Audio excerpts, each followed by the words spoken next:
Thank you so much for joining me today. My name is Amaya Shiva, and I'm an Ayurvedic practitioner, transformation coach, and warrior of light. And I'm so excited that you're here because it tells me something about you. It tells me that you're somebody who is taking massive responsibility for their own life. And that already puts you in the 1% of the 1%, no hyperbole.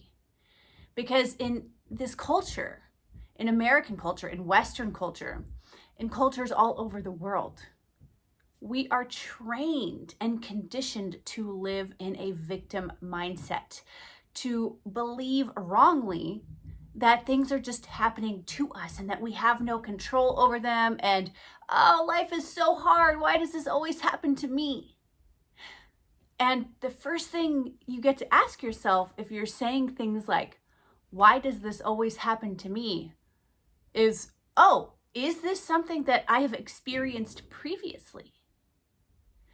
Because anytime you are experiencing something repeatedly, it's because you are somehow creating or attracting the circumstance. And this is the truth, right? Okay, things can happen just once or twice, but when they happen over and over again, when you're left with the same feelings of stuckness or frustration, this is the universe tapping you on the shoulder, saying, hey, there's a lesson here that I've been trying to teach you, but you're not getting it. So I'm going to keep sending you the same situation over and over again until you get it right. Because I have so much faith in you that I'm not going to give up on you when you get it wrong. See, because a lot of people misinterpret these repeated situations as punishment, but it's actually the highest form of praise, right? It's the universe saying, I am not going to give up on you because I know you're so capable. So I'm going to give it to you again. And it doesn't always feel like that when we're in it. But if you can have this mindset about whatever's coming up in your life, I promise you, your world will radically transform. The truth is, perception is a choice. Happiness is a choice. Everything is a choice. What you choose to focus on is entirely up to you.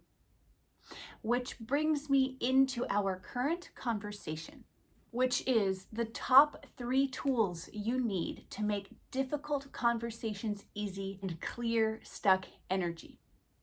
I promise you these tools are going to totally change your life, and they're going to put the responsibility and onus of what's going on in your world into your hands, where it has always been, where it belongs.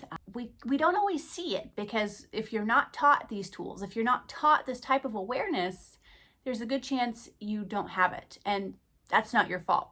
I didn't grow up with this kind of thinking, right? I grew up in a family that was very much stuck in victim-villain mindset. And that's what I carried forth into the world. Like, oh, I don't know what to do. Oh, poor me. We are smashing those ancestral patterns today, and we are building something better, not only for our current selves, but our future selves and our past selves. Because time is not linear, my friends. Okay, I don't want to make your brains explode, so let's dive right into the content.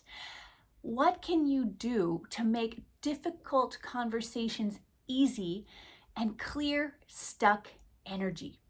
Right, and I know you know what I'm talking about. Like, have you ever had those things that you just need to say to someone stuck in your body, but you don't get them out and they just fester, or they go on like a hamster wheel in your brain, that you're stuck in frustration, you end up in fights, in like miscommunications with people? All of this can be cleared up with these 3 simple tools, I promise you. The first tool is to clean up your own energy around the story. Now, what do I mean by that? Well, so often when we're having a hard time communicating with other people, it's because we've made up a story about how they're going to react. And we are internally responding to the narrative we have created all in our imaginations about how they're going to respond and how it's going to be shattering and it's not the thing we want. And oh my God, how can I say this thing to this person because I know how terrible it's going to be because I've played it in my mind 200 times already, right? This is really the first step. Like, are you playing a scenario out in your head, but you don't even know if that's the truth, right? Because you don't know. You don't know how someone is going to respond until you actually have that conversation with them. And so I invite you to clean up your energy and start to imagine a different outcome. So I'm going to give you an example. I was dating this guy some months ago, and he's awesome, like super cool dude. And it became pretty clear to me that we were not compatible. And I started to have a little bit of anxiety around the conversation that I knew we needed to have, which was that it was time to shift into a friendship instead of romantic relationship. And I was like, shit, like, I don't want to upset him. Like, I'm going to hurt him. I don't want to do all these things. Making up stories about how he was going to respond. And what I realized is that I was making up the wrong reaction in my body, because what I was doing was priming myself, right? And this is something that we use in NLP, or neuro-linguistic programming. I was keying up my nervous system to have a response, which meant that when I went to have a conversation with him, if I had done it this way, and I didn't, but that response would have been in my body and would have come up immediately when we started talking, right? So if you're keying up your nervous system to have these negative emotional responses around conversations you need to have with people, man, not only is it going to be that much harder to have the conversation, you're going to slip into that nervous system state, and we're communicating so much with our bodies, and they're going to pick that energy up from you. And based on that, might have the reaction that you're actually trying to avoid. So what did I do to clean up my energy? I changed the story. I decided that, you know what, that doesn't mean that I'm hurting him, or that I'm going to devastate him or hurt his heart, and then I'm going to be alone. It meant none of that. What it meant is that I was liberating him from our energy so that he can be with the person who is a full fuck yes to him. So he can attract and create that love nest with someone who is full in, who he is a perfect fit with and for. And I was doing the right thing by getting myself out of the way. And how good does that feel, right? To know that you are liberating someone that you love and care about to find the love and partnership that they deserve and need, right? It's such different energy.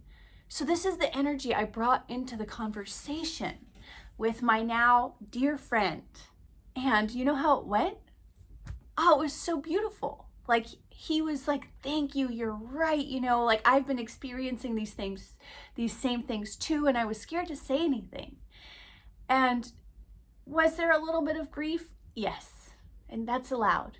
We're not here to avoid emotions or control all the situations so that we're only happy. Like, that's ridiculous. It was so relieving, right? It was so beautiful and nourishing. And this same principle of cleaning up your energy and changing your idea around the outcome can be applied to any type of situation with other human beings. It doesn't have to be romantic. It can be with your kids. It can be with teachers. It can be with colleagues. It can be with friends, relatives, whatever it is. This is a universal principle. Clean up your energy and think about the energy of the outcome you want and bring that into the situation. Second principle is let go of the outcome, right? If you're coming into this and you're like, okay, cool, I'm going to clean up, my energy, and I'm going to be so happy if they respond this way, you're kind of missing the point, right? Because it's not about that control.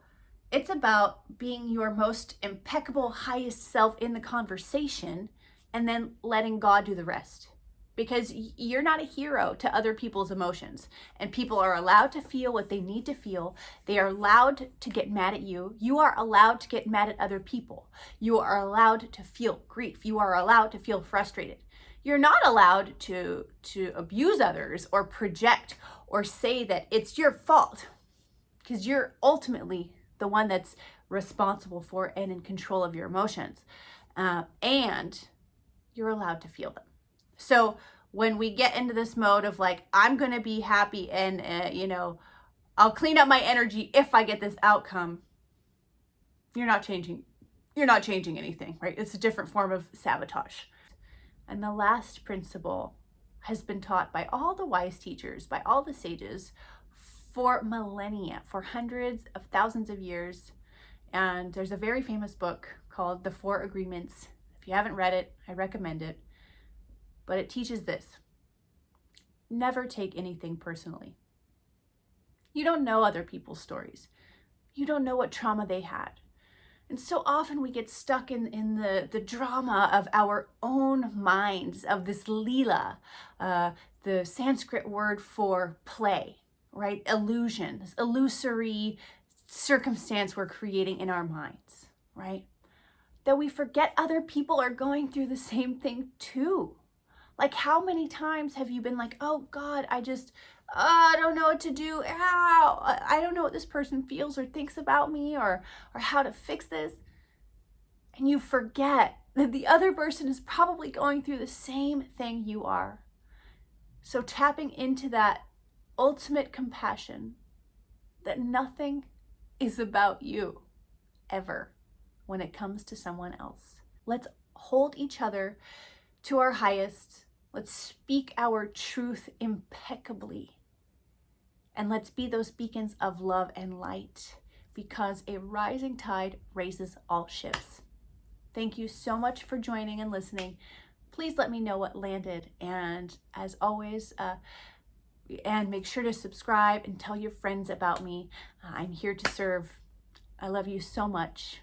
Om Namah Shivaya.